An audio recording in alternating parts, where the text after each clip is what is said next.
Daniel Deluxe with the title track from his album Corruptor. Check out the link in the description to get to his Bandcamp. Hello and welcome to part 3 of Transatlantic's countdown to Cyberpunk Keanu Trilogy. Jeez, okay.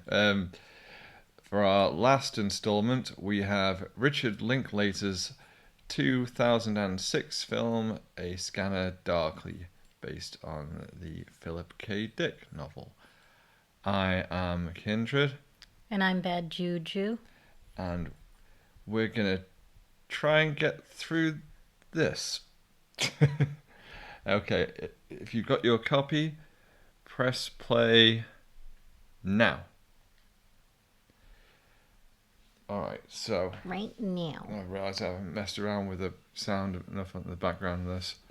So, probably don't want it to come out too loud.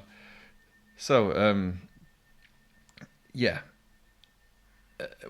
When I was thinking about doing a Keanu trilogy, Keanu Cyberpunk trilogy, I thought, well, I'll do it in chronological order, and this makes sense. I first saw this, I didn't see it at the cinema. I think I saw it when it came out to rent back in 2006. I think I probably got a bootleg copy of this at the time. I was a fan of Dick's work. Dick's work. And starts mean to go on, be childish. And yeah, I don't know.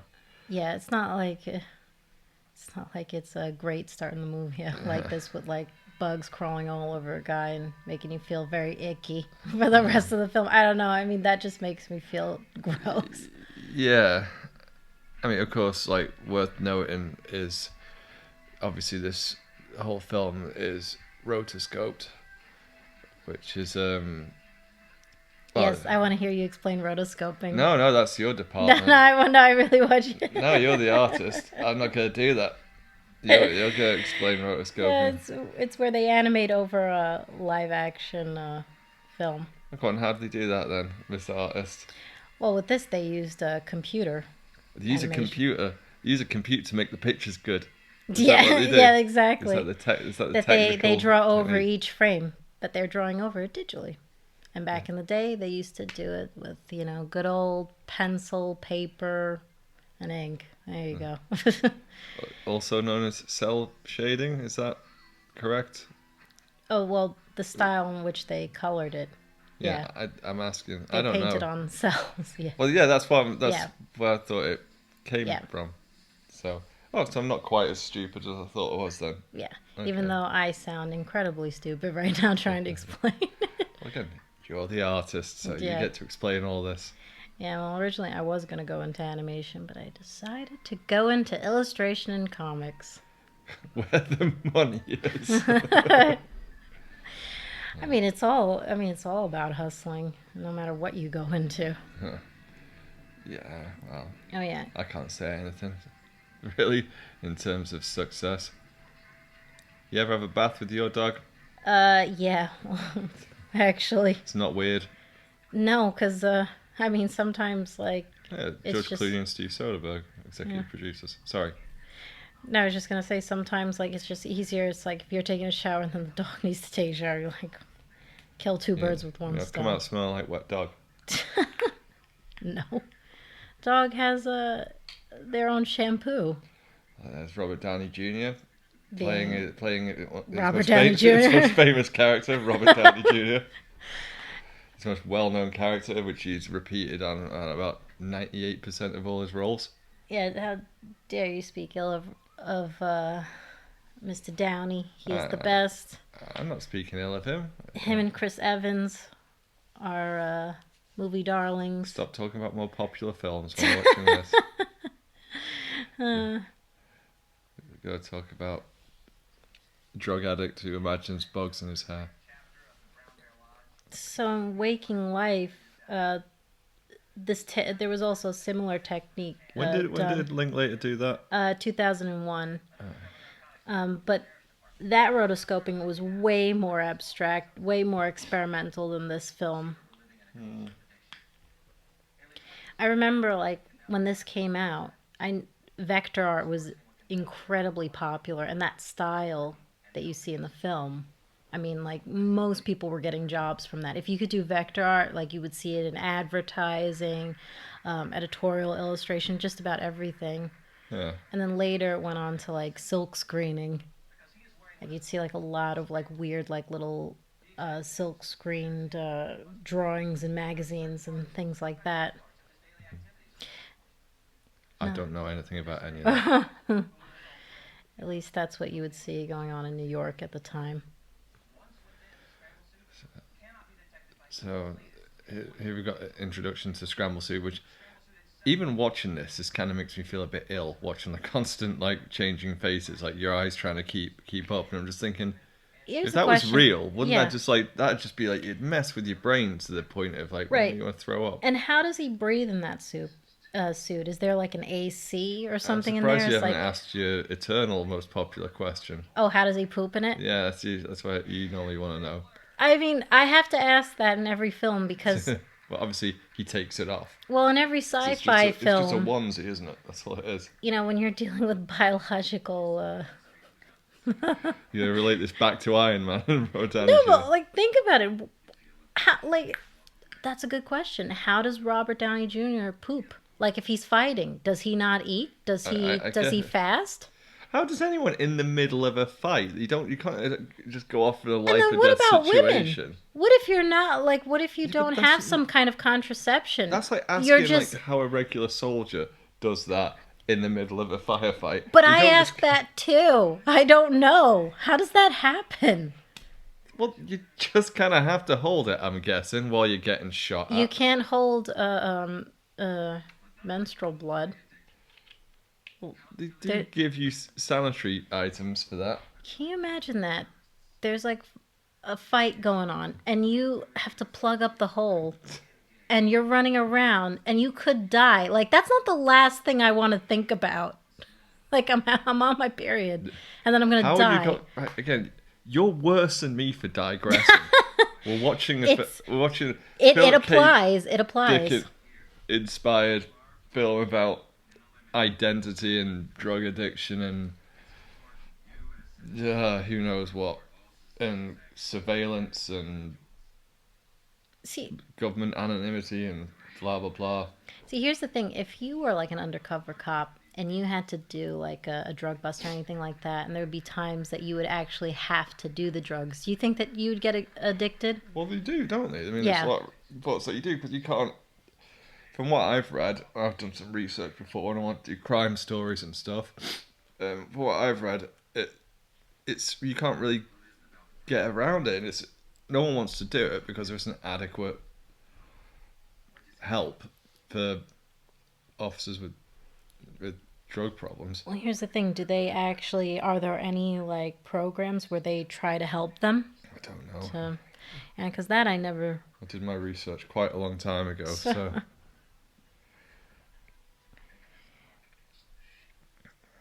See it. Mr. Robert Arctor giving a nice speech. There you go, Bob. Seems like nobody cares in that room. See, I didn't really think this through because I think personally this film would have been better if we had a general discussion about it rather than a commentary. But because it had been so long since I'd seen this, I thought, hey, it makes sense for the trilogy. But like I was saying to you the other day, isn't it really? It's kind of like, what do you do? I mean, you can either kind of... it's a film that warrants a lot of analysis. Right. You can't really sort of have a fun, jolly commentary to it, sort of thing. But, I'm going to try. As I blow my nose on a sock. Sorry. Hay fever. Extremely professional. I've got any tissues, never mind. Oh. He's a keeper, ladies. See. Probably probably one of the better films that, or I should say, one of Keanu's, Better performances. yes. More emotive, I'd say. Yeah. So I often wonder with some actors, right? Is it because you do see some actors who are wildly different in terms of the level of their performance from film to film, and you think a lot of, perhaps it's down to, in part, to how they're directed. I mean, a Well, lot of actors do. sorry, I just think that some probably need more direction than others. And I think in his case, I think because I feel like he's not as classically trained as others, he probably needs a little more explanation, a little more research. Because, I mean, it's clear, like, when he goes into a role, I mean, if there's some, if he needs to, like, learn something, I mean, he goes all out. Oh no, yeah, no, he very much works. Well, I've got all the time in the world for Keanu Reeves. Apart from the fact that universally everyone says he's pretty much the nicest guy on the planet. I mean, I respect him a lot for his roles because he does really throw himself into it. I think in John Wick, like he was, I think he might have decided himself that he wanted some extra Brazilian jiu-jitsu classes, and he just did them anyway because he just thought it'd be better for his character. Yeah. He wasn't asked to do that, so it's stuff like that. If he feels he just throw himself into the role, and he does work really hard. So I give him a lot. Yeah, a lot of respect for that. I wonder if, like, for this role, maybe he did do a little more research, and he, maybe he talked to some undercover narcotics cops, detectives, and I mean, maybe I don't know. Probably I should have researched. Or maybe he just Keanu'd the fuck out of this. And you're the first person to do a swear. There you go. Just as well, we're not making any money out of this yet.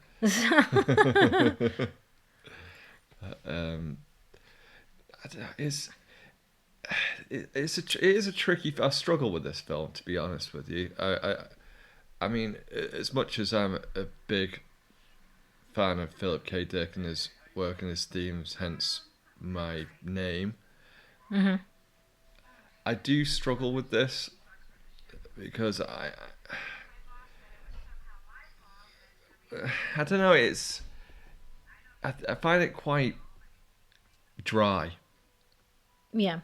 I mean, I could also understand why Linklater wanted to do this as, like, sort of like a spiritual sequel to Waking Life, because it kind of deals with similar themes, but not really. See, but, I haven't seen Waking Life, so well, it has a summarize lot of, it. It has a lot of existentialism. It's mostly a lot of talking and people reflecting on their life and what is reality, dream states and conscious states. So, I mean, this sort of has a similar, like, because what is really objective reality? Well, and also Dick had like a lot of.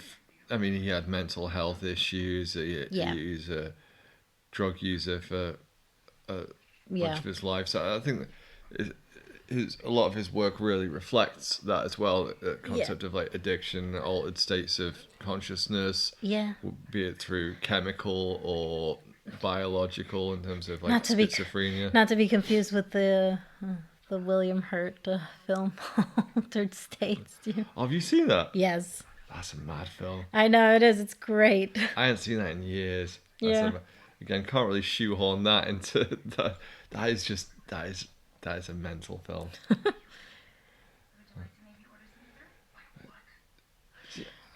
I wonder if it would be better to trip while doing this commentary. I'd get a little bit of DMT. Yeah. DMT. But see, I like how the scene where he's like imagining the girl like topless, that she has the tan lines that they I don't know if she actually of the tan lines. But here's the thing, like, I don't know if the actress actually had that, or they just said, oh, that would be funny to put something like that in. It's a possibility, though. That's what you focus on. I know, I can't help it. Of the tan lines. The details. I'm just going to put that part of the mic stand up, because I can see me catching up my foot.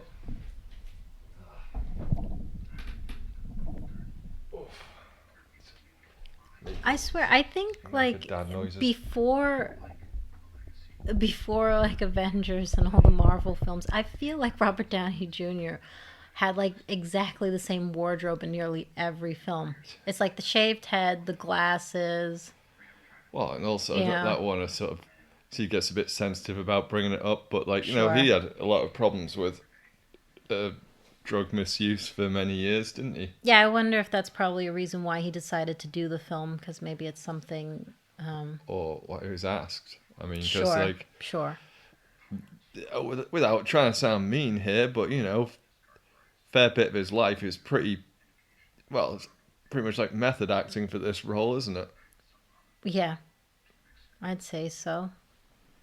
I mean, him uh, playing a user and also, I would say, somewhat of a dealer too in this film. Well, yeah, Yeah. isn't he like domestic terrorist of Yeah, sorts? He's that too. I'm gonna add that to the like a list of weird kind of anarchist. weird conspiracy theorists because he has the all-seeing eye on his shirt. Yeah. It's it's a very strange film. I mean, what do you think of the rotoscoping? Because it's clearly, I mean, it was well, Linklater has always been very experimental with his Hmm. films. Anyway, he's Hmm. always willing to do something at a different angle. I mean, in his more recent years, he's been going sort of lower budget, hasn't he? And Hmm. so, what do you think is the use of rotoscoping in this film? I mean, I'm surprised even like during the trippier scenes, like it's not more simplified and as abstract. I would say that Waking Life was way more experimental. There's like one of the scenes in Waking Life, especially like where there's like a trio of musicians playing, and I mean it's mostly just sound and shapes. Whereas this, it's like it feels a little more tangible. And Yeah. especially something like dealing with like the nature of reality, right? Why wouldn't you go more towards the abstract, especially during Well, the drug use? sure. Well, yeah. I mean, well, I of mean, there course. are like, I mean, again, there are a few characters that trip pretty hard in this, and you see like you see the hallucinations and everything, but still at the same time, like I'm just surprised that it still feels more grounded. Like even though they're seeing like weird sort of creatures and they're imagining like things that don't actually happen, they still feel grounded. Hmm. Hmm. Whereas Waking Life, you really can't tell if it's a dream or if the characters are awake. Right. Okay. You see, probably should have watched that before watching this. 'Cause I I don't mean, know. I definitely saw. I saw that years ago because I had to make my own rotoscoped animation. Did you? All right. Yes. Cool. What Yep. did you do? I did a woman sort of dancing around in a circle, and I just repeated that, Okay. and it was really fun. Did it take a while? Not really because you have all the frames there. You're not actually animating, right? Like you're not actually, or I should say, you're not actually drawing from memory because since all the frames are there, since all the animation is there, you're technically drawing over it or tracing in a way Mm. So it's, because all the action is already there. They actually did that for a couple of Disney films. You could see it like in Pinocchio and Snow White, especially because I think they filmed the majority of those scenes, and then they just like where she's clapping. That's actually a woman yeah. clapping, and Well, the they dancing. reused a Oh few yeah, animations, didn't they, in a oh few of yeah. their films? I think there's Sleeping Beauty, Beauty and the Beast, when they're Snow White dancing. and Yeah, Robin Hood. There's a bit. yeah, it's the clapping. Yeah. Yeah. Yeah, exactly. They have stock Yeah. film where they just rotoscope. Draw a fox Just over. rotoscope. That being said, though, that's still really incredible that they could do that Hmm. because it still takes a bit of effort to because I mean again you're drawing like a fox head. It's Yeah. not over like a female person's body. See, this is what I still don't understand. I mean, I must. People are probably gonna scream at me in the comments, right? why do these guys have to wear scramble suits inside the office? Why are their identities unknown to each other? Because it's super secret. He's a secret squirrel. I just don't understand but how would you police yourself? I don't understand how you'd stop your organization being infiltrated then. Right. And because how do you know you're talking to who you're talking to? Right. Because Bob's or Rob's code name, isn't it Fred? Yeah. Yeah. And the guy he's talking to now is Hank. But that's the thing. What if he went up to someone else and go, "I'm Hank"? How are they gonna know? I know. That's the thing. How are they gonna know? Because everyone's voices disguise their Yeah, appearance constantly unless shift. certain voices are modulated a certain way that you know that, okay, that's Hank and that's Fred, and then Yeah, but that's that's not made clear, is it? Yeah. You do Not that really. thing again when you're I know. explaining away I'm stuff. filling in the blanks. You're not supposed to do that. I like also how they they they vectorize Keanu's weird spotty beard. It's super accurate. Leave that man's beard alone. His beard is precious. Oh, Probably one of the few. Maximum Downey Jr. here. Probably one of the few places where they kind of simplify his animation, because I feel like his animation is way more tight than everybody else's, at least in it parts. depends on the lines on your face, doesn't it? And it depends on the shape of your face. And I mean, I suppose that's the problem with doing something like this. Because you could tell, like, when people are farther away, they simplify the they're simplifying the shapes, which makes sense, because if somebody's farther away, there's less detail. Yeah, you don't see them as clearly. And so, like, it's amazing that this only took them 23 days to film, but it took them nearly 18 months to animate it, which makes sense, because I suppose largely think about the sets they'd be using, right? Because I mean, it's mostly pretty. It's nothing that grand, is it? Really? I mean, it's just there's inside a house, there's inside an office, there's walking down a regular street. I mean, there's nothing that has to have that much of a particular specific look. Yeah. And I mean, really, if you I guess, I mean, you could film this in like this scene right now. You could film it in pretty much any house, and if you didn't like, the way your poster was on the wall or something else like that, you could just add it in anyway, because you rotoscoping it anyway, so you can edit the appearance of it to how you like. Yeah, of course. I'm sure the majority of stuff is there, because I think it would be hard. Like, let's say if it wasn't there and then they start tacking stuff on. Well, it would be extra work, sure, but I'm just saying it's possible if it's not like you'd have to get your original set dressing perfect, because, right. If you need to add something or remove something, you just could. It's like 10-minute conversation about a bike. It's very philosophical. How dare you? Everything's got symbolism, which I'm feeling too full of allergies to go into. Even Woody Harrelson's commentary from me. Even Woody Harrelson's wig means something. The blonde wig. Yeah. He's supposed to be Alice in Wonderland. No, I don't know. You're just making that up. Yeah. He's following the White Rabbit. Oh, see a Matrix reference. There's so many, and anything that's like trippy or drug fueled, or the amount of books and films you always see somebody making a Through the Looking Glass or Alice in Wonderland bloody reference. Like, did you see? It's like a reverse. Yeah, I'm feeling way too lazy to get all into this right now. So anyone who's wanting like some really highbrow academic treatise of this particular film, I'm just going to refer you to Juju. Yeah, she's going to answer all your adult questions. I'm just sitting here. Yeah, full of snot. Sorry. I know. You should have taken a Zyrtec. Should have taken a Zyrtec or But you guys don't have it here, because we've got Claritin. I just don't have any of those either. I'll have you know. I'm unprepared. See, there's lots of callbacks as well. I mean, there's lots of little details. I mean, in the bit where scientist lady mentions, oh, blue flowers are cheap, or whatever, you can get blue flowers, and then that's, it's not what the drug's made out of. It's a little subtle, it's little subliminal messaging. I actually think that the flower that they use in the film is a real flower that's actually pretty toxic.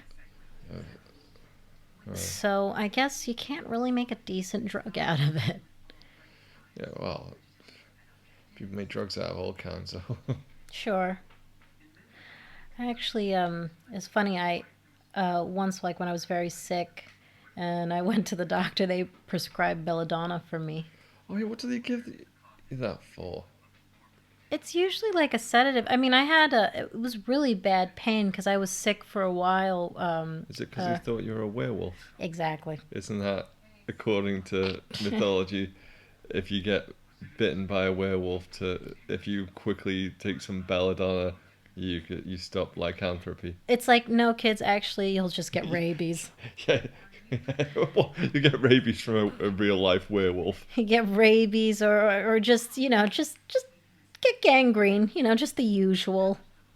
This is working within a world where werewolves are real. Exactly. It's real in The Witcher. It's all right. If you're not playing The Witcher now, Jesus. Oh my God, I love that game. Shut up about the bloody Witcher. I can apply it. You're supposed to be watching... Well, I can apply it to this movie No, as you well. can't. Yes, I can. You see, you could have made it... He's an alchemist. He's dabbling in drugs. There you go. Alchemist. I also alchemy dealt with minerals and metals. Yes. Yeah. Were you thinking of an apothecary? Yes, it's apothecary. But in The Witcher, they only have alchemy. They combined apothecary. We're not talking about the bloody Witcher. Well, okay, so he's dabbling in apothecary. No, you are talking absolute bollocks. Let's be talking about how he sees a sheep when it's really a dog. Yeah, and I noticed that before him because he can't see with his own two eyes. Oh well, wait, he's high. Are you all right? Yeah. You had too much coffee. No, I didn't have too much coffee. You need more coffee. Well, I've had enough. Yeah, here's the thing. Being that they noticed that he was having problems with the little Rorschach test, why didn't they just pull him out then? No, because he couldn't. The shape started to look. Well, surely he's going to be compromised in the field, right? I mean, if his brain's malfunctioning, then how can you trust his judgment? Yeah, if I even saw a little bit of that, I would have immediately pulled him out, and he would have gone through like they just said, didn't they? It should if you don't pass away, dry you out for a little bit. Yeah. Because here's the thing: if you start seeing any little signs, I'd think immediately. If they're like, he's disposable, just throw him back out there. Well, yeah, but I mean, how can you trust that he's going to do a good job if his brain's fried? Well, technically, they wouldn't be psychologists, right? Because if they're administering the drugs in a way, wouldn't they be more psychiatrists? Pharmacists. Yeah. Oh, okay. Oops, knocked the mics on a little bit. Just got the old shock mount. How dare you? There you go. Little blue flowers. Oh, yeah. He's tripping. He's staring right at her. So, again, but did she say that? See, the problem with a film like this is because it's so ambiguous in so many places. You could legitimately draw several different conclusions from several different places. I mean... Because how do you know he's actually having... Did she actually say that to him? Right. Is that in his own head? Yeah, is he sort of justifying like the drugs that he's taking? And now Robert Downey Jr. is in the police station. All right. Arnold commentary. You'd have to describe what's happening. With kitty scissors. And they're red. See, a connection. Connection. Yeah, it's a connection to Iron Man. There you go. See, because scissors, metal, and this one is had the beret because like there was this, I don't know, you know why, but he's wearing this, and the people in the room. That's not what we're doing on the commentary. Well, that's what I'm doing because That's not- he yeah. likes French cuisine. The He's very definition of a commentary is that people are watching this along with us and they have a copy of the no film themselves. kidding, but I still have Unless to you're doing comment it for on like it. the visually impaired. Yeah, I guess you're gonna have to An audio re-record descriptions, all over, re-record this all over again. There you go. No, I'm not doing that. For the record, I know there's a lot of fans of this film out there. I struggle with it, so I might say some critical things about it because, quite frankly, it bores me. I find this film very boring. Oh my god. And it's not because I don't understand the subtext. It's not because I don't get the messages or anything like that. I just find it trundles along at a very slow pace. But, fair play if you like it. I mean, it's like I was saying to you yesterday, wasn't it? I mean, I'm a big fan of Philip K. Dick in terms of the concepts that he has, like in the worlds he creates, and I find him as a great ideas man. Like I really came up with some great stuff, but then his work, But his you actual don't novels can be a really, bit dry and you don't feel like it's really fleshed out, or some of the themes are explored more. What do no. you think? But that said, I mean, like that's not me being down on the man because like some of the stuff he came up with in his brain, I don't know how I'd ever come up with that. Some of You gotta take the more worlds he creates. drug trips. Yeah, no, yeah. Get on the old hallucinogens. Yeah, a little bit of LSD. Yeah, just start sticking it in my coffee or something. Yeah. I wonder if they did the first thing they do in the morning, wake up, take a little bit of LSD, go sit in a chair, your futon, and just trip. And I can't even imagine if you actually start to write or jot things down, that it's actually coherent, or do you piece it together after that? Is it more like a mood board that you have to piece it all That's together the at thing. the I end mean, of it? I'll be honest. I don't really have much of a sort of history of narcotics. Really, I mean, used to like a little bit of weed in my late teens, early 20s, but it never did it for me. To be honest, it was always I've always had problems sleeping, so it just used to help me sleep. I used it like a straight up sedative. I used to sleep like a baby, but it was never the worst thing about weed. I always thought for me was it made me think I was way more creative on it at Right. the time, because I used to write some stuff. I used to think it was amazing, like some of the best I've ever read, and then I'd look at it the next day and go, "Oh no, this is awful. This is absolute crap." Yeah, I see. I find that um, when I would use edibles or just would smoke weed, I never felt more creative. I just felt tired, and it helped with the pain that I had. It's like I said to you, isn't it? I mean, I'm a bit boring. I'm like a nicotine and alcohol kind of guy, but then I know a lot of people who are just absolutely teetotal when it comes to the booze and that. And But I'm smash the weed in, absolutely get through and a ton of weed. I am well, I wouldn't even say that I even drink anymore, really. God, we're rock and roll. Well, I can. It just everything makes me incredibly tired because of my medical issues. Oh, I couldn't think of a good enough joke to make out of that at the time. You're gonna call me like a. It's like you're crippled by your diseases. I was gonna make a joke about being American isn't technically classed as a disability. Well, being that we don't have the health care that you guys do, I mean, We're getting to contentious waters now, yeah. aren't we? Well, we don't have a safety net at all. Well, so do you watch a film like A Scanner Darkly and go, this could be my country in a few years' time? Maybe. I mean, I kind of feel like even like I know this came out in 2006, but it does seem pretty accurate to like what's going on now. I Well, I mean, mean, that's it's the thing about cyberpunk as a genre in yeah, general. I mean, again, this is kind of what you'd call more like proto cyberpunk, yeah, really, I guess. I mean, well, what I'd call it really, 'cause it's not exactly a full cyberpunk type society, but you got the scramble suits. It's that sort of the precursor to something pretty yeah. dystopian, where you can't trust anybody, and Well, also like look at what they're doing now with facial recognition. They're even trying to. I mean, they're still trying to make that invisibility suit.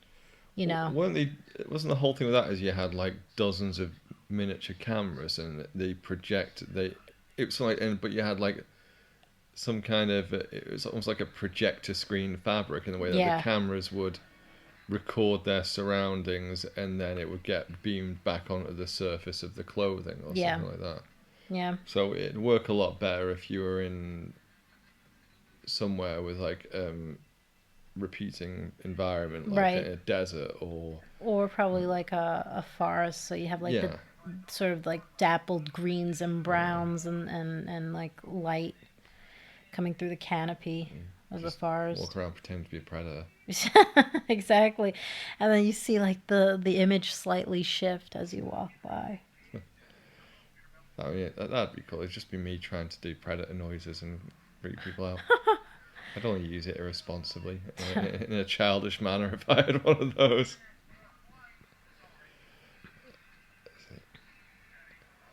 This is definitely one of those films where, like, if you want to sink in, you have to watch it a couple of times, really. Because if you come into this blind and if you're not familiar with the book, see, I read the book, but I read it years ago. I must have read it when I was in my early teens or something. So it's like, like 20 years ago or so. See, I wonder if they were actually on the highway Well, this when is they my were. point, Yeah. right? It's like it's the writing trope of the unreliable narrator. Hmm. Only kind of everyone's unreliable Hmm. because they're either a junkie Yeah. or the deceptive authority figure Yeah. with an agenda.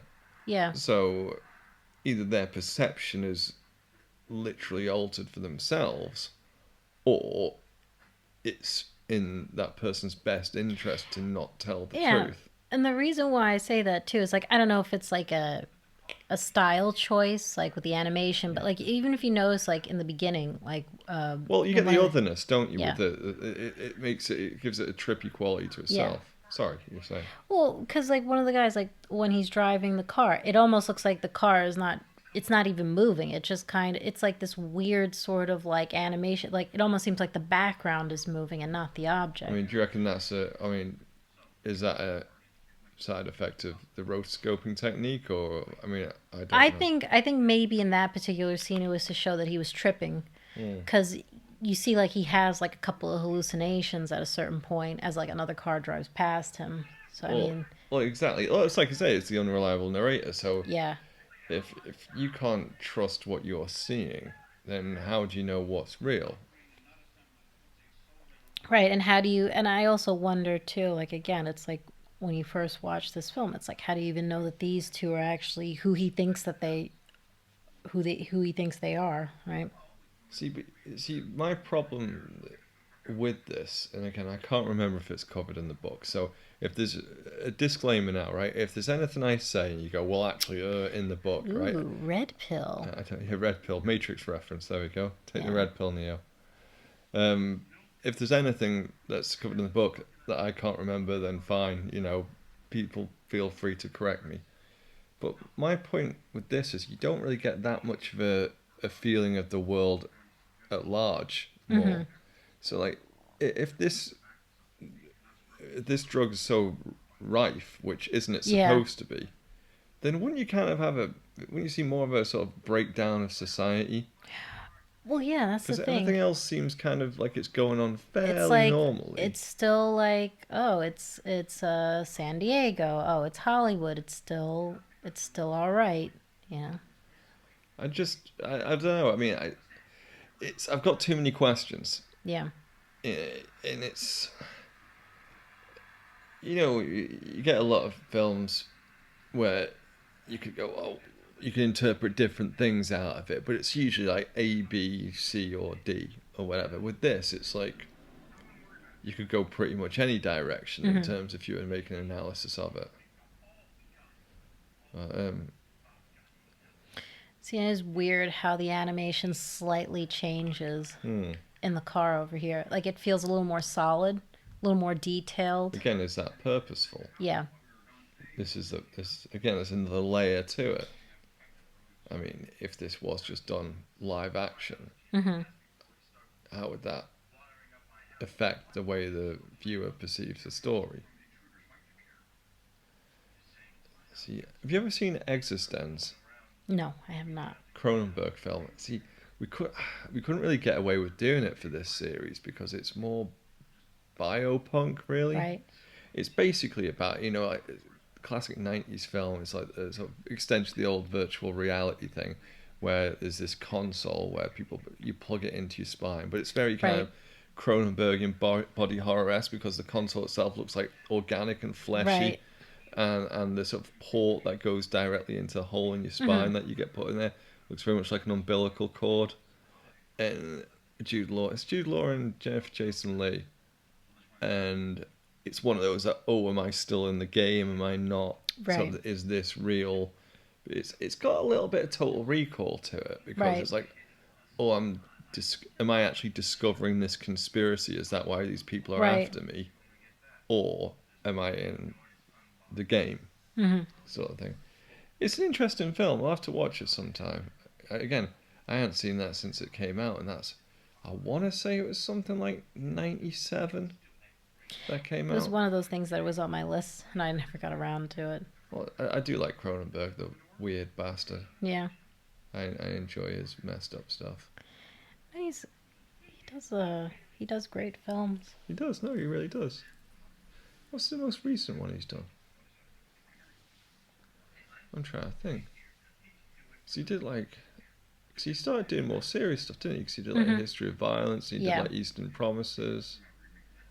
And he's even acted a little bit. Yeah, what?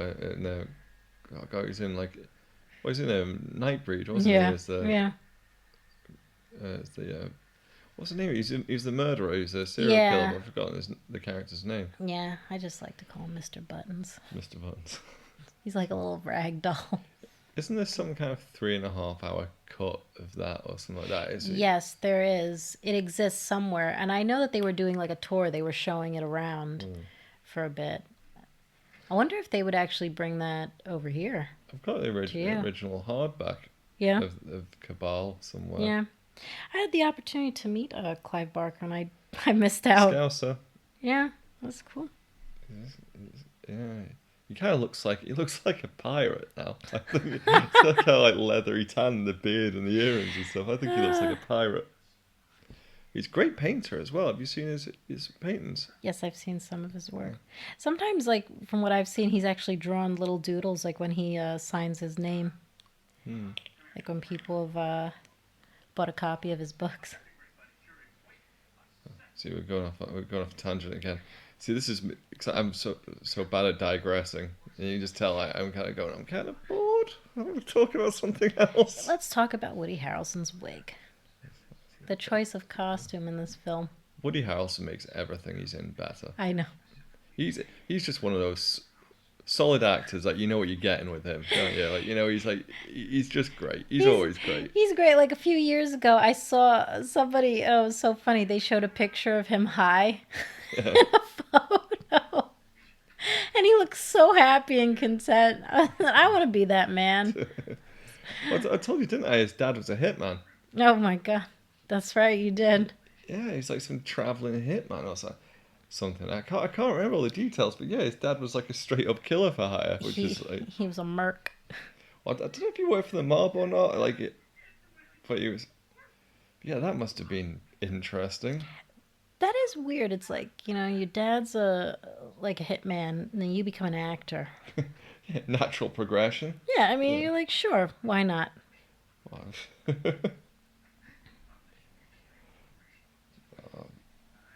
I wonder if like that's intentional, like that Robert Downey's like wearing like a UFO pants because So that's some. it's like some He looks. raver drug pants. It's like He looks like a 14-year-old child in that's what it. 1994. Well, no, he's wear. You know what he's wearing? Like stuff that you would see in the late '90s, early 2000s.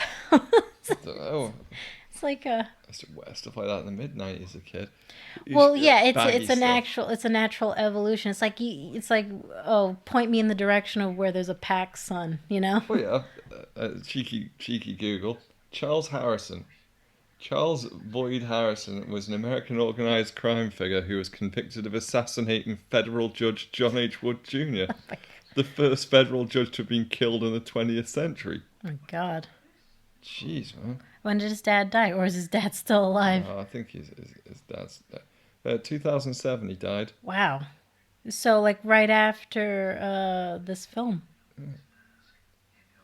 Yeah. I wonder what the relationship between him and his dad was like. You know what it's like? It's a bit tough, when your dad's a hitman. Yeah, you know. Travelled around a bit, mainly to avoid the police. I don't think I've ever seen an interview with him where he's discussed it. I wonder if he has. I think it's one of those things. Again, it's not really something you'd want to say publicly because I know that people have tried to interview Downey about a lot of like his drug use, and he just immediately stops the interview. Oh yeah, no, he doesn't like. And I don't blame him. It defined it because I think it's more like he's tired of it and he wants to leave it behind him because it was a case for a while that's all people had asked him about while he was. Because he kind of fell off the wagon a few times, didn't he? He was kind of a bit of a, when he was an addict, he was kind of on again, off again. Well, that's the thing about recovery, right? You're always recovering because it's so easy to lapse. But then he's been clean for a good long time, though. No, he has. I mean, it is a disease. I mean, the way that your brain is affected by it biologically, so. Oh, sure. I mean, like, I think that's probably why he just doesn't like talking about it because I think that's all he got asked about in the past. I don't blame him. Most people, I mean, who do this for a living, I imagine they wouldn't want to talk about something like that publicly because then it's there, it's archived forever. Oh yeah. Well, I think it was it. I think at one time, he walked out when he was getting interviewed by, I think it's like Christian Guru Murthy or something. And he was just a bit blunt about it. Yes. And, yeah. Like I say, can't blame the dude. No, it's not something that I would publicly want to talk about, especially if you're in a much better place and you're actually doing things that you enjoy, that's fun, so. Why not? Well, no, that's the problem though, isn't it? I mean, like, if you're an actor, now people, if you're a pure actor from your own point of view, then you want to talk about your acting. But that's not really what actors are to most people, most of the public. They're just celebrity for the sake of celebrity. Right. And to try and desperately steer this back somehow to, like, perceptions of self and back to the themes of the film in a rather clumsy manner. But the thing is, like, the way you perceive actors, right? That's like, it's like your own weird sort of warped version of reality because you don't really know who these people are. It's a parasocial relationship, right? Well, yeah. But you see, I was trying to get that back to. Well, it is, but it is going back to. But then you start bringing up parasocial relationships, which doesn't really link into A Scanner Darkly. Okay. Well, I was trying my best here. You don't help my digression. Fine, I will shut up and you do all the talking because. Well, let's have a bicker. Let's have a nice bicker on it. Let's have a row because you can't just say a fight. Differences between American stuff and British stuff. Let's go. But yeah, how does that not knock you sick though? If that was real, the scramble suit was real, and you were looking at somebody whose image was constantly changing, surely that'd induce feelings of nausea in you. Yeah. Wouldn't it? And also, it doesn't seem like, when they're showing the way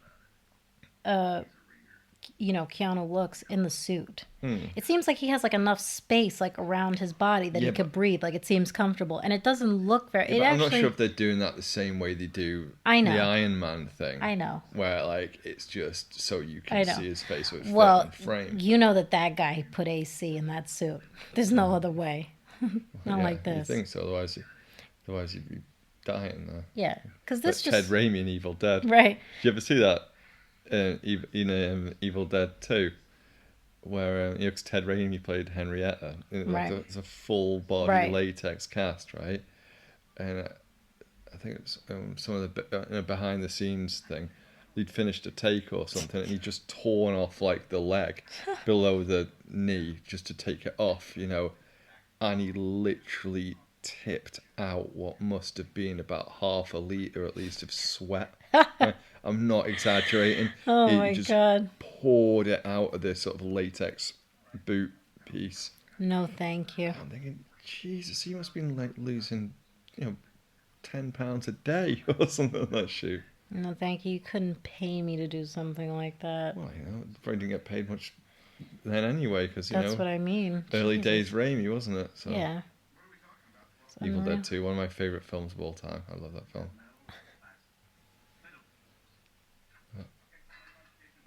Again, gone off topic again. I'm really trying, but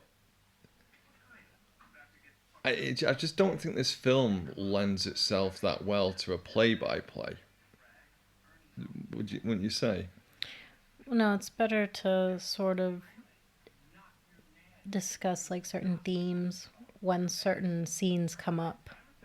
Apologies to anyone who's watching this for some deep highbrow analysis and discussion, but I have not got the energy, and honestly, it doesn't engage me that much because honestly, to me, it's less about, oh, do you see that individual bit of symbolism there? It's about, well, how do you sum it up? It's about paranoia, mental illness, um, hallucinogenic Yeah. drug use, It seems like authoritarian society.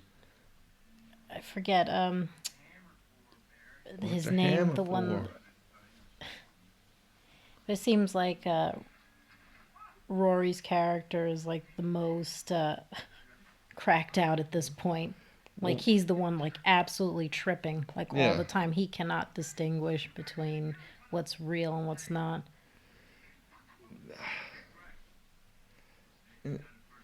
Yeah. Because how would I describe this scene? I describe this scene as four guys just hanging around, shooting the shit and kind of being tweaked. You Yeah. know what I mean? Like, I Well, don't really know what else to say about it. and one's tweaking more than the other.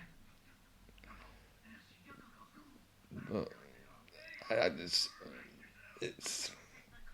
yeah. I'm just going. It's yeah. Like I've got something else to contribute, but this is why I was talking about Evil Dead too. See, because again, we go from back outside to inside on a couch now. Yeah. And now everything looks way more distorted. Because I mean, this was written by Dick, like at a time when he was suffering a lot from his own mental health issues, and I mean, I just think really, what's a Scanner Darkly, and it's just a glimpse into Philip K. Dick's psyche at the time he was Yeah. writing it. When he was having sort of like his mental breakdowns and that's kind of. I mean, I think everything else you can say about it is kind of redundant to an extent. It's like I always compare it to like sort of Hunter S. Thompson, and like Fear and Loathing in Las Vegas. Like, what's this mean? What's this mean? Like, you that's could actually see that, or you could yeah. go, he was just taking a lot of drugs. I mean, why did you see that image there? Like, because that's what he imagined in his brain when he was Right. out of his mind on ketamine Yeah. or mescaline or something. That's why those things are there. That's why I mean, okay, you get the recurring image of the bugs. Mm-hmm. I mean, what can you? I mean, that could be symbolic of, oh, their house is bugged. It could Yeah. be the revulsion you feel of something hidden crawling all over you. Yeah. Some hidden threat, something you can never shake, something that Well, that is the multiplies and will yeah. parasite and. That is the worst feeling when you get that tingling, crawling sensation under your skin. Because what do? You could like scratch and like pick all you want all day, but it doesn't remove that that intense feeling. I mean, really, you got Bob Arthur, who's undercover, infiltrating what's supposed to be a domestic terrorist cell. And he's a junkie, And just he's like a them. junkie because he's had to fit in with them, but then it's the whole like again, it doesn't make sense to me after he got analysed, where clearly he was having trouble, that they'd send him back out into the field. Yeah. I mean, because the whole thing about an undercover operation is they take a long time to gather enough evidence. Mm-hmm. There's a lot of work and man hours going there, and like if anything goes wrong, you've wasted all that Unless time and money. they're using him.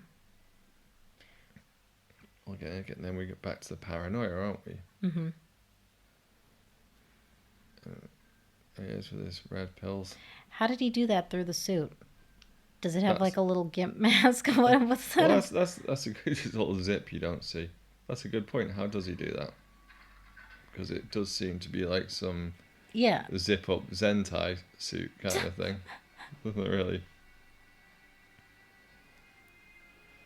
See, that's why that question's necessary. The poop question is necessary.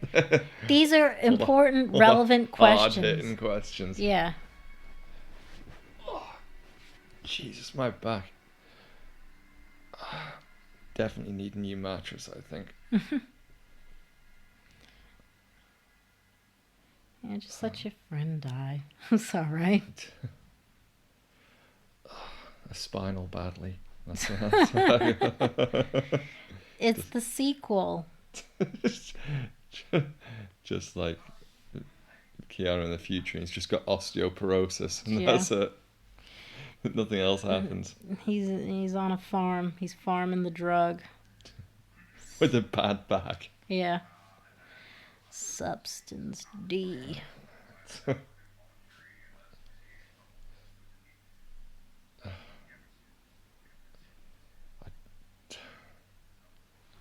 They intentionally dress him in weird clothes.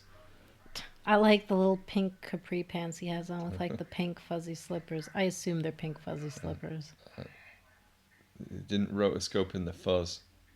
Yeah. Lazy. I liked how they rotoscoped in his bulge though, because those might actually be long johns or something. What, long johns that only go down to halfway down his calves? Yeah, because pink. They're hipster. I don't know. I think you're reaching there a little bit.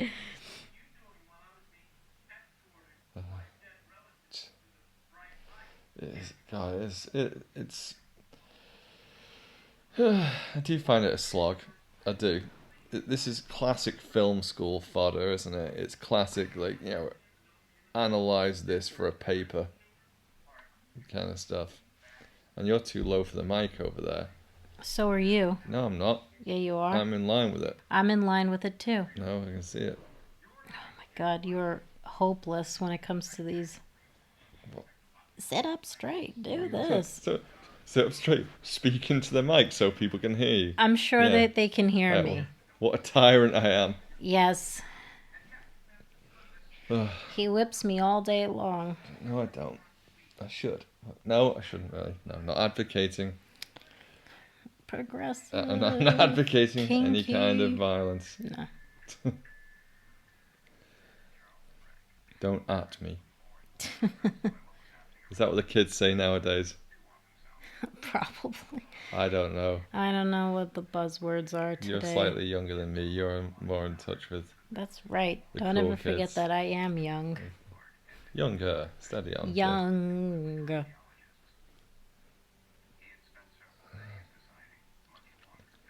Forgot what's the name of that actor?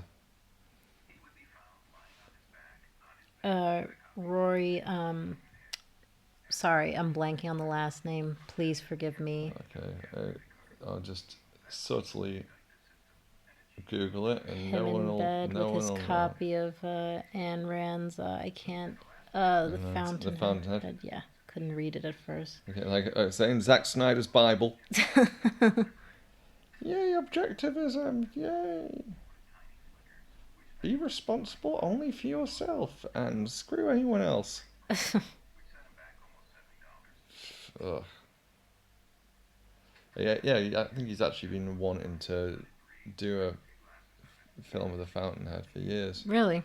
Yeah, I think he's basically done it in every superhero movie you've done. So what's stopping him? Do you think I it's don't know, just it's probably something it'd then? be like the rights to it. I don't know. Owns the rights to it. Oh, it's just a capitalist wet dream. Oh, That's there you cool. go. It's one of his hallucinations. A businessman with yellow skin and Rory multiple Cochrane. eyes. There you go. Yeah. Do you reckon he said, "Hey Rory, you're a junkie. Act like a junkie," and he said, "Yes, I like all the junkies, at once." Would you like me to twitch 3,000 times a second or 4,000?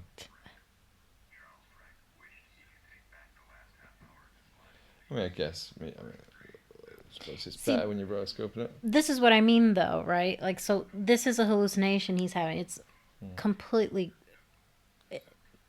cracked out. But why is it not more abstract, more intense? Because it is just a dude with eyes all over his head reading out stuff, but otherwise looks very I normal, mean, humanoid dressed in a suit in a weird way, in his like, real room. if you look at the room is kind of more abstract than the actual hallucination. Oh, it's Oh, Alex Jones, the world's angriest baked potato. yes. He always looks like he's just like 2 Also, seconds away from a heart attack, doesn't he? Like, also in waking life. yeah. And he was doing the same thing, but he was driving a car and screaming out the window. Because this isn't really a character for him anymore. He's probably doing this in real time now. Just Yeah, shouting at when traffic. Alex used to talk about the military-industrial complex. Hey, look, they're coming to take him away because Yeah. he's talking about how they put stuff in the water to make the frogs gay. Yeah. Let him inform the public about our frog gay making project. I mean, you can talk about what is it? Xenoestrogens, like you have that in plastic and pesticides, but usually it affects someone more like me, possibly giving me endometriosis, which I have. Well, you get on a street corner now with a megaphone. I'm gonna start screaming, "Stop putting harmful pesticides and chemicals." Well, I mean, it is true. I mean, Give me frog endo. well, Amphibian endo. well, no, but that's why you guys have, you guys have better regulations than we do. Not for long. Not for long. Let's make this political. Yeah. No, let's not. Actually, it's not like anyone's watching right now. So. They're always watching. They're always All right, Alex watching. Jones. Oh my god. I wonder if that guy managed to get back on the internet somehow. He's a maniac. He's still got his he's got his website. 'Cause that's what a lot of people do when they get booted off like YouTube and the social media. They just put stuff directly on their website or whatever. I don't know. He's ridiculous. He's a ridiculous person. He's got his fans though. Yeah. I wonder what happened to make it like because you were saying because I wasn't really aware of him until like a few years ago. Really? And he was like how he is now. Like, but you were saying he used to be not quite as. He used to be more level-headed, shall we say? I mean, as level-headed could be. I mean, now he's just. I don't know. I mean, a lot of them have just gone off on the deep end. But I mean, I would also argue that a lot of it is because, like, I mean, he's a capitalist, so he just wants to get more money. But do So you it think he's just more of a libertarian in terms of that's his what he's political views? that's what he said. Because I forget where he's originally from, but it's probably from Texas somewhere. I think he might be actually somewhere in Texas. Not that it matters, and I hope he drops off and falls into an abyss somewhere. Not when he's taking all those life-extending supplements. Yeah. Which is really funny because you know that they actually analyzed his supplements and Gwyneth Paltrow's supplements that she offers on Oh, Goops. It's literally the Jesus, same. Gwyneth Paltrow. Like Indian ginseng and also Siberian ginseng. It's basically the same stuff. Ginseng. I love Yeah. the way they do that. They do Yeah. that with certain products. Like, I think, what was it? There's some kind of, like, juice I was looking at the other day in Tesco, and it was like, with Sicilian lemon. As if, like, oh, Yeah. Sicilian lemon. All right, okay, thanks. If it was regular lemon, that wouldn't be nearly as Like good. if you take Siberian ginseng, you'll feel a little more like peppy because I think it has like Well, that's you what get like that's a what they've been using ginseng for. Yeah. The Asians have been using it for centuries, right? 'cause As a bit of an energy boost. yeah, it's like caffeinated, so it's like Yeah. I used to take that because originally when I was having a lot of fatigue, I had no idea that I had endo and PCOS, so I was like, oh yeah, don't need this anymore because actually caffeine is not good for that. I can't hack caffeine like I used to. Yeah, same. I really, really can't. I'm just does me in now. Is this the second time that Winona and Keanu Reeves have been a love interest in a film? Because the first being Dracula, right? Oh God, yeah. And then more recently they were in another film, but it was like more like a slice of life. Yeah. They were like attending a wedding or something. Yeah. Get out of here. Is that why Winona Ryder's called Winona Ryder? Because she was Why? born in Winona, Minnesota. They're like, love our heritage. We got to name her after that. His parents just had no imagination whatsoever. What should we call our daughter? What's this? What town are we in?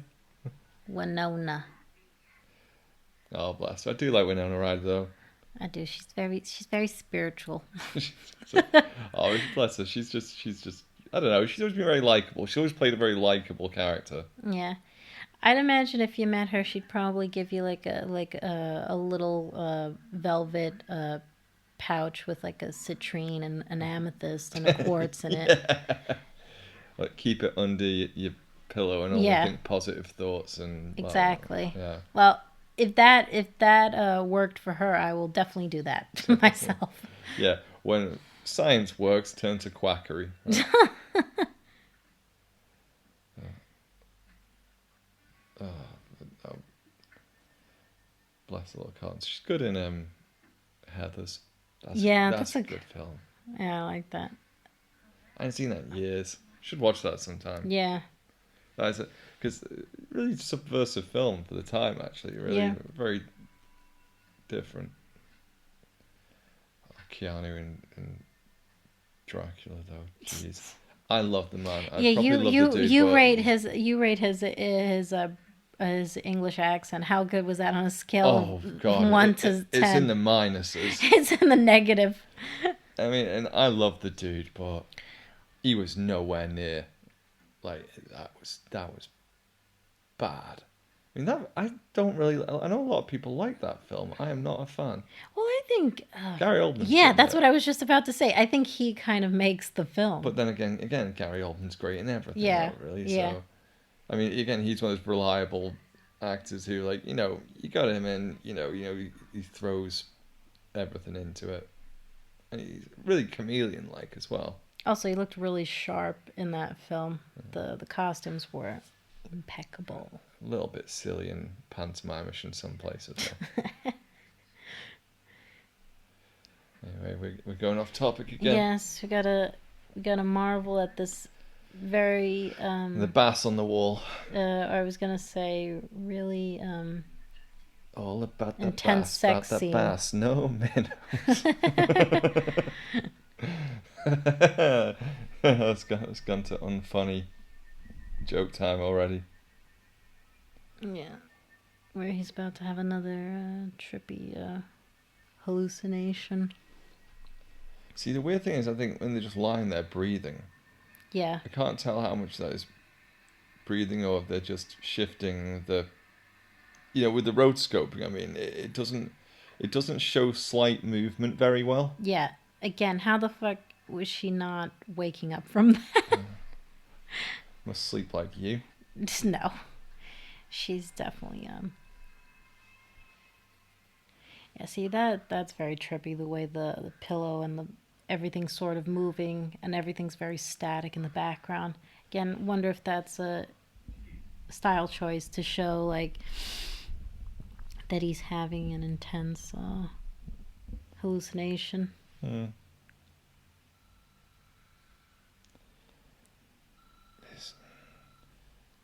It isn't the most entertaining film, is it? I've got to say. It's one of those films. I'll tell you what it is. Even though not, I mean, like it's made very well. I'm not criticizing Linklater or any of the performances or anything. It's a very well made film. But it's not exactly like you're going to be sitting there going, right, I'm bored. Oh, do you know what? There with a bunch of mates. Let's throw a Scanner Darkly on, shall we? Yay! Well, yeah, it's not like an intense It's action. no RoboCop, is it, kid? No. No RoboCop. One of the greatest films ever made. See, that's how I knew you and I get along. Mutual love of RoboCop.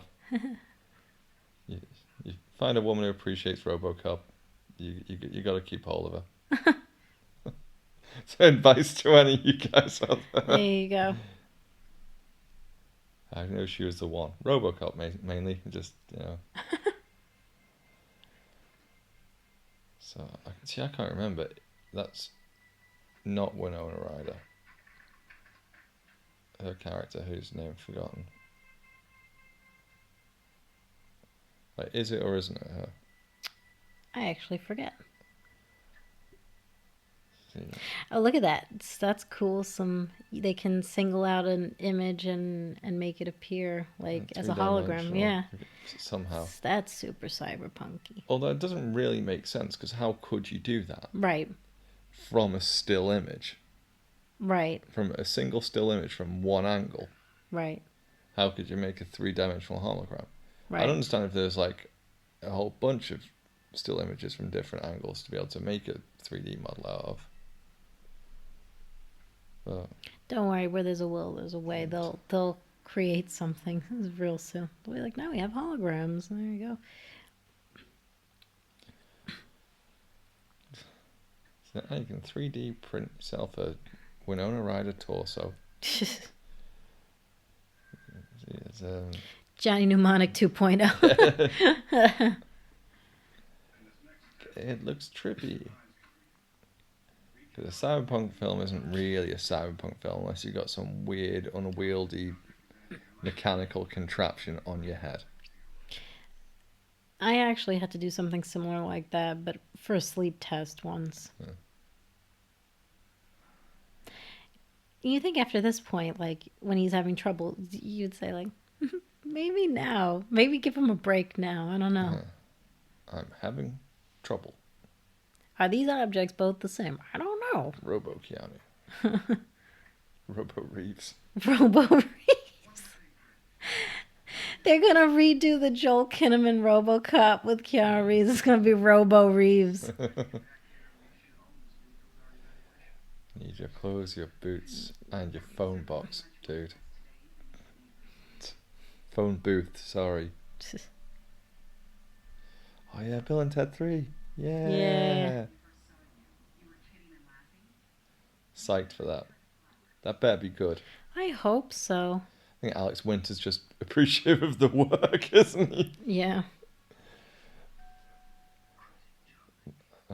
But I wonder if those two actually kept in touch all those years. Yeah.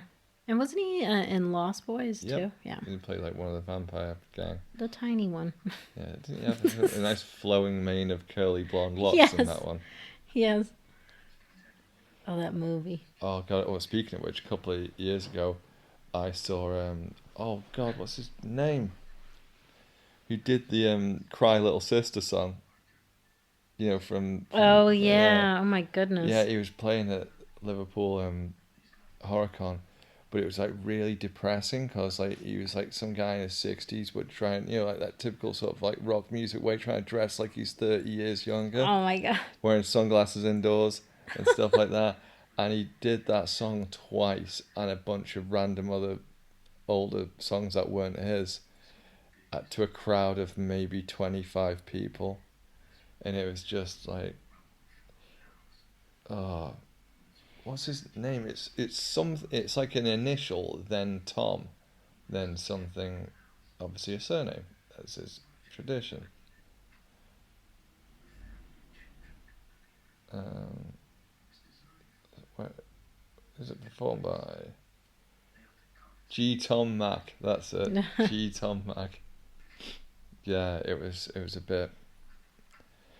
It was a bit painful. Oh no.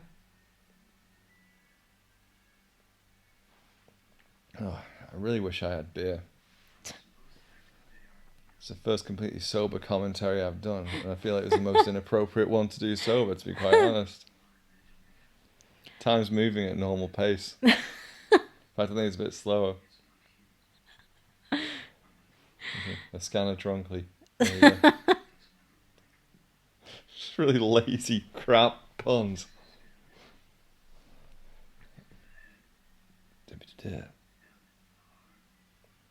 I actually think he acts pretty well in this kid. I know that's what I think. It's probably one of his better performances. There's more emotional nuance in there, I think.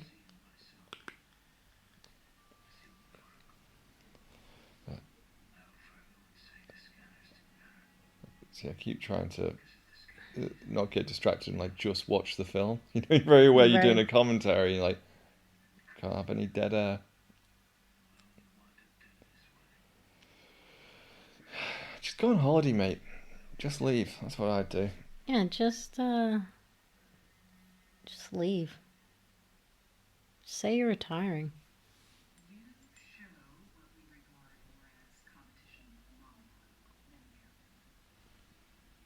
Just you keep testing him. Just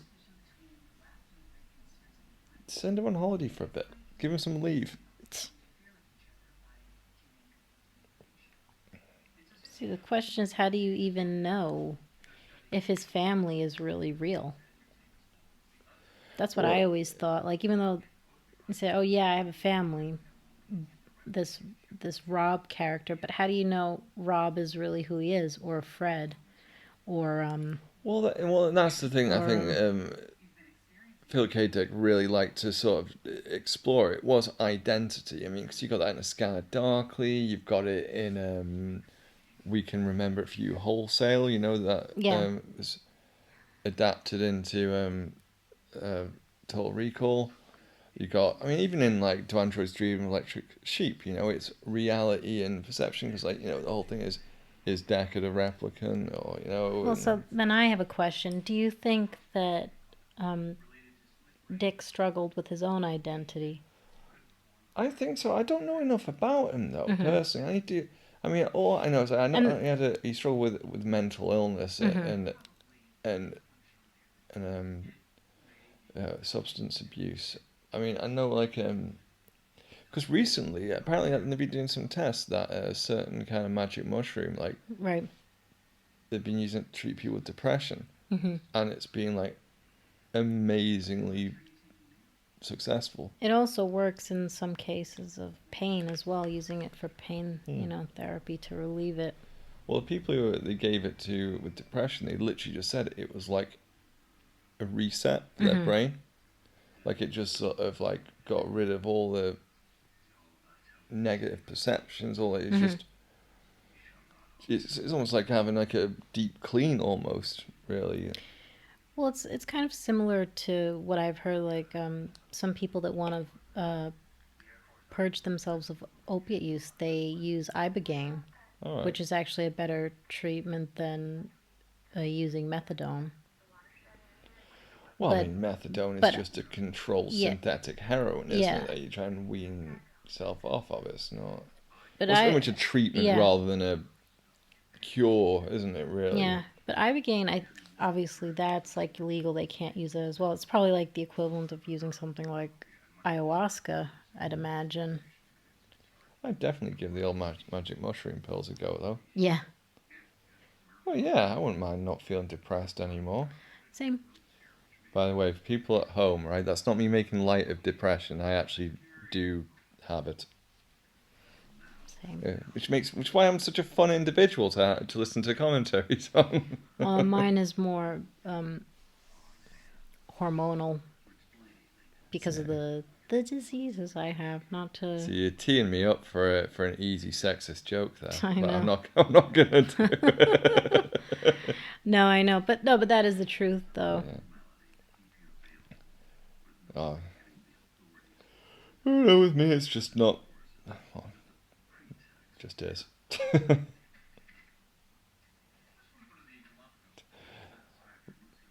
Mr. Downey Jr., we'd like you to act extra Downey Jr. in this scene, please. With a beret and a cargo shirt. And the body languaging. Body languaging. It's a good word. Good non-existent word. It's okay. Make up a word and then you could add it to the dictionary. Like Googling. I can't even believe that became a part of, like... Don't get me started. From a writer's point of view, that's the sort of thing that really upsets me. It's like, well, wasn't it that thing where people are going to start because people... But what is it? Is that the criteria now? If enough idiots use a word wrong... Well, no, or just use a word, a made-up word. Well, I mean, then... no, to be fair, if it's a new word to describe something that previously didn't exist, fair enough. Yeah, fine. But what absolutely boils my piss, right, is when... Because I don't know if there's any truth behind this, right? But I heard a couple of years back that they were going to add a definition of literally to the dictionary where, people keep misusing it. Yeah. Like, oh my God, I just literally died. I'm like... No, you didn't. You're still alive talking to me. You didn't literally die. And they use it to emphasize a point. Yeah. It's like, no, but I don't mean it like that. It's like, no, that's not about meaning. That's the wrong word. If I walked in through the front door, I wouldn't go, oh, I just walked in through a potato.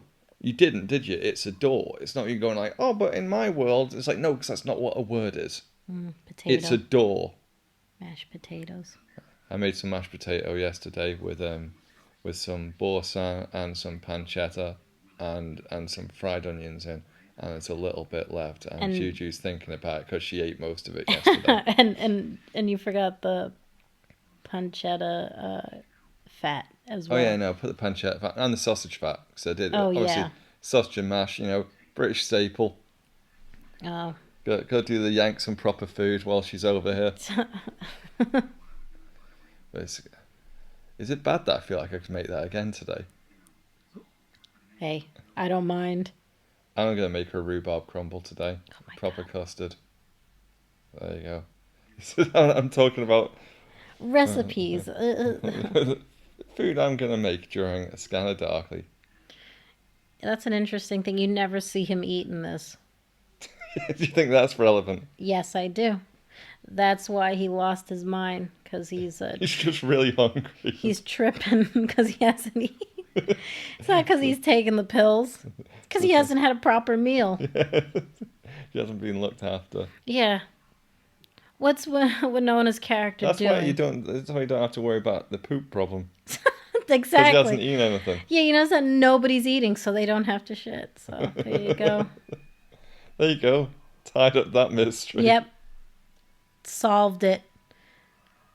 Detective Juju.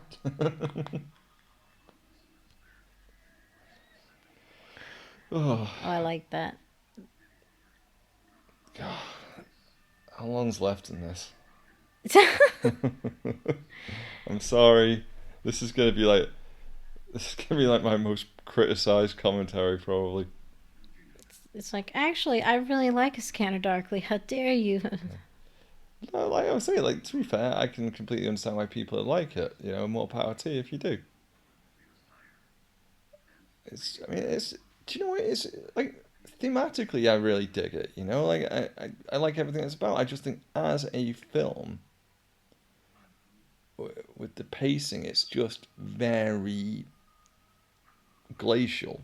You know, I mean, I'm interested in the themes and the ideas in it, Yeah. and you know, I like that exploration. I like that kind of. I like a lot of really trippy, weird films. Well, sadly, like you can't really do films like this now unless it is independent, right? You It has to be a see, Scanner Darkly universe, the franchise. yeah, you What other mostly, things can we do darkly? yeah, or dorkly, A bunch of studios completely misunderstanding the general premise of the yeah, film. yeah. Oh, Christ. I have to think what we're going to do after the Keanu trilogy. I'm going to be doing a Let's Play soon, hopefully, of something retro, because we don't have a video capture card. So I'm going to have to just do it on QuickTime on my MacBook and probably emulate something old. Super high tech. I know. High tech, low life. Applies to me. Only without the high tech part. I do kind of want sausage and mash again, though, no. Is that bad? No, Should you put, can, could you put can do a camembert in repeat. it this time. No, no. You won't let me put camembert in the mash? I mean, it's all right. No, it's good. It's just Woman, you're crazy. it's not nothing beats the boursin. It really does. Well, that's your opinion. It's my right opinion. If you, yeah, I don't know. You haven't had one at camembert mash. It's amazing. My stomach's talking to me now. I was thinking about food. Should have eaten something before we did this Yeah, commentary. you should have done a lot of things before. I was awake, bright-eyed, bushy-tailed. There's two expressions I would never use I to know. No, describe because you. I am a walking friggin' And what a twist! what a twist. It was Yeah, Winona. you mean to tell me you're wearing like a nice outfit under Yeah. that fucking sweat hazmat suit? I I don't just think want to so. make a point that I haven't dropped the F bomb once in this entire commentary because I'm being careful. Yeah, And you're the one well, saying that we shouldn't swear. yeah, And we well, you know what? Sorry, YouTube. If the children can't handle it, that's your problem.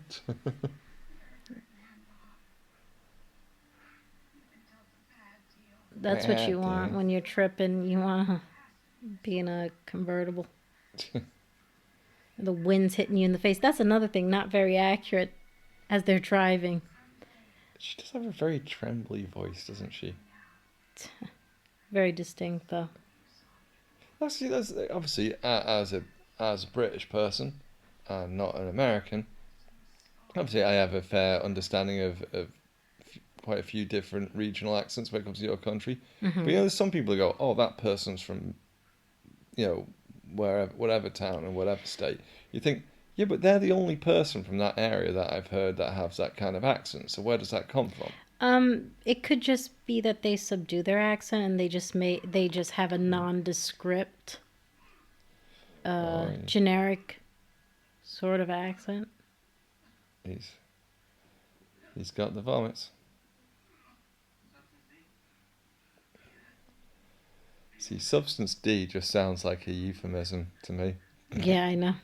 And then I slipped her little substance D. Booyah. I think we're not that far off the end, are we? You're like can't praying. remember. You're like, oh, please. No, I'm trying not to be down about it. I really am. You're super down about it. No, I'm. It's my idea to do the bloody thing in the first place, wasn't it? So I can't blame anyone but myself. New path. He's got his nice hair now. Is my stomach talking? See, why did he shave his head again? Where he's playing another character. Oh, he's a different character, Yes. isn't he? That's it. Sorry. I remember now. A coffee darkly. So I can't remember. A new path. It's some kind of mental health facility, like a rehab center. Yeah, or it's a cover for them actually farming the See, you know what's interesting about this, right? Because it sort of reminds me of like what was this? Some like rehab centers. They were like a cover for some Scientology groups. Oh yeah. Was it Narconon? Oh, I Was don't that know. what it Well, was? it's like the 12-step program, isn't it? It just Yeah. involves God. That's what it is. It's just essentially, ultimately, like replace your love of vodka with Jesus. Yeah. Right? Because it was it Johann Hari? Is that his name? The guy who talks a lot about addiction. Yes. Really fascinating dude, actually. And I mean, he goes into how it's much more psychological than it is biological, Yeah. and basically, like, if you improve someone's quality of life, then their addictive compulsions lessen dramatically. Yeah.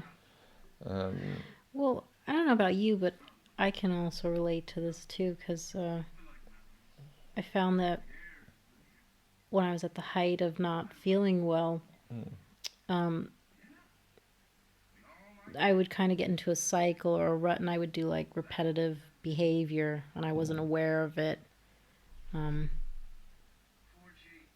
and so, like the minute my symptoms were relieved and I had surgery, I mean, a lot of the problems did go away because I was in that much pain for so long. Well, it's you're in pain, either physically or emotionally. Yeah. Then you want relief of that pain. If you find a substance or a thing that relieves that pain, you're gonna go towards it. Right. It's, it's logical, really.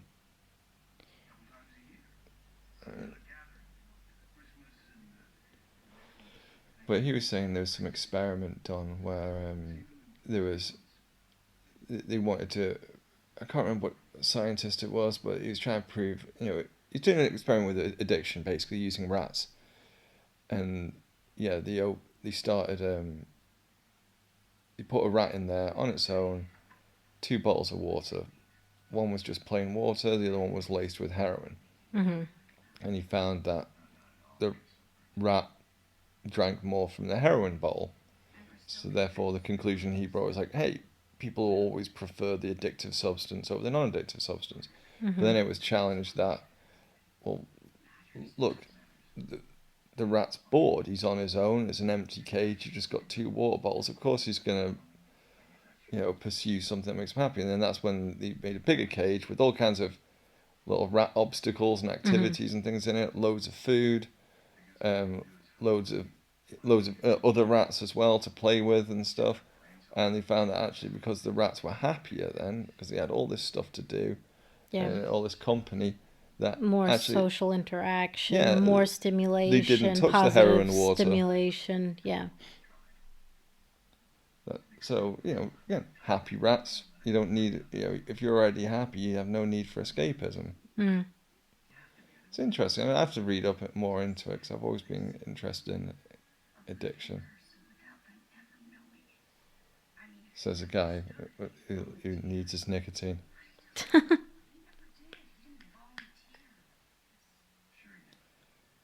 and gets through a bit of booze.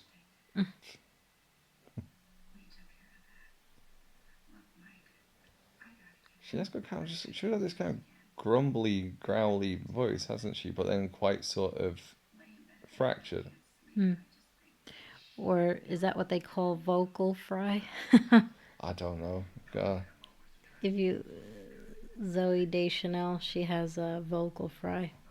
Ah, Zoe Deschanel, Magic Pixie Dream Girl Yeah. extraordinaire. Eh.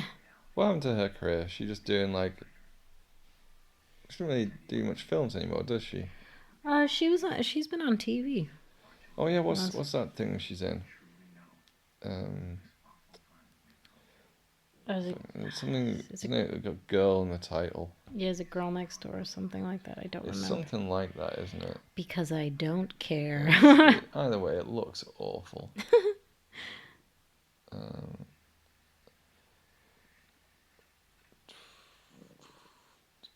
New Girl. It's just called New Girl. There you go. Yeah, because her sort of film career was more like 10 years ago, wasn't it? Really? Yeah. I remember when she was in Elf with Will Ferrell. Yeah. She had blonde hair. Anyway, we're talking about Zooey Deschanel now. Instead of Keanu Reeves. In a cornfield. See what they did there? They're hiding all the flowers. And it's like, so does he remember his old life? Does he remember who he is? Is it coming back to him? Well, this is the point, though. I think it's.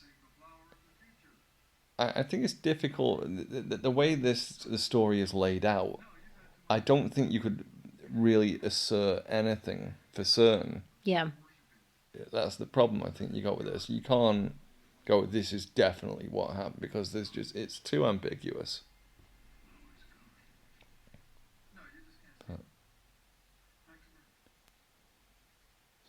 See,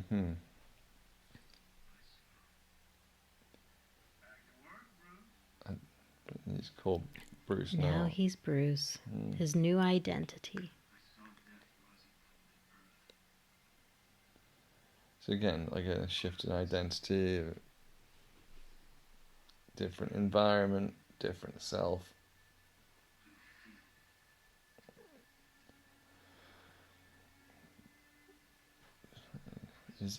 Is he remembering or is he not?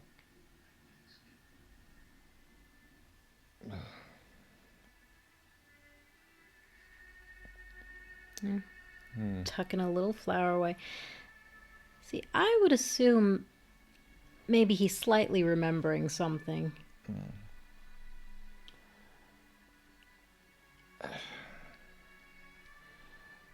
I mean, yeah. I'd like to read some sort of works in terms of, like, you know, people who've been, like, say, long undercover, had to assume a different identity for a long time. See what it does do to their psyche. Because there must be a lot of studies out there.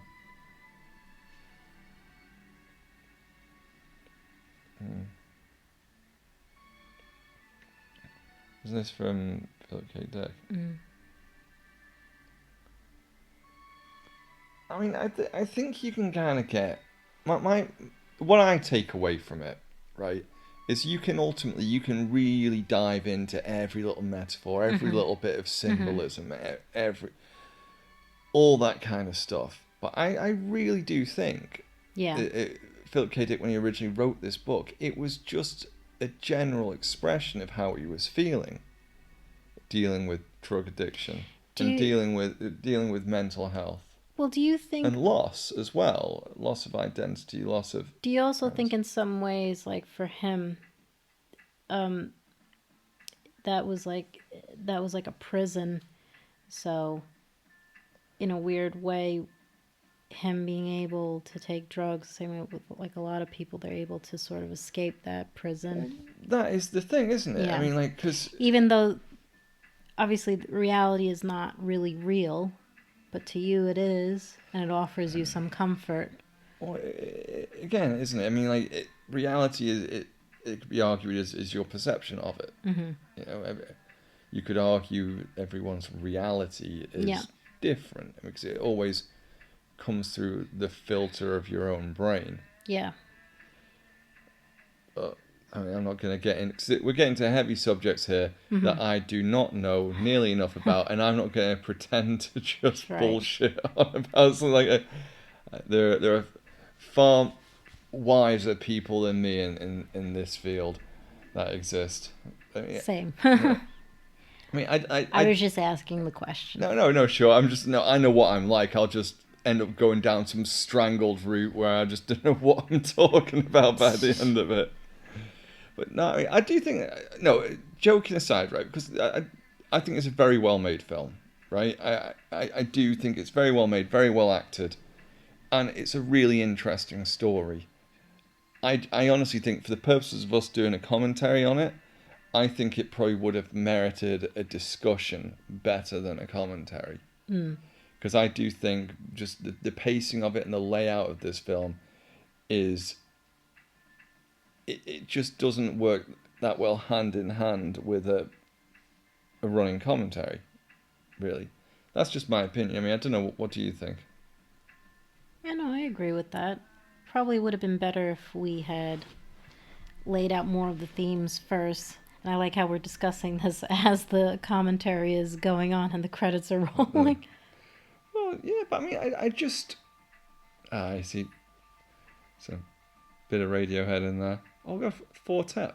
You'd like Fortet. Have you ever heard of Fortet? No. It's cool. I forgot that. Yeah. It's basically Tom York and Radiohead. What's the soundtrack for this? But no, it's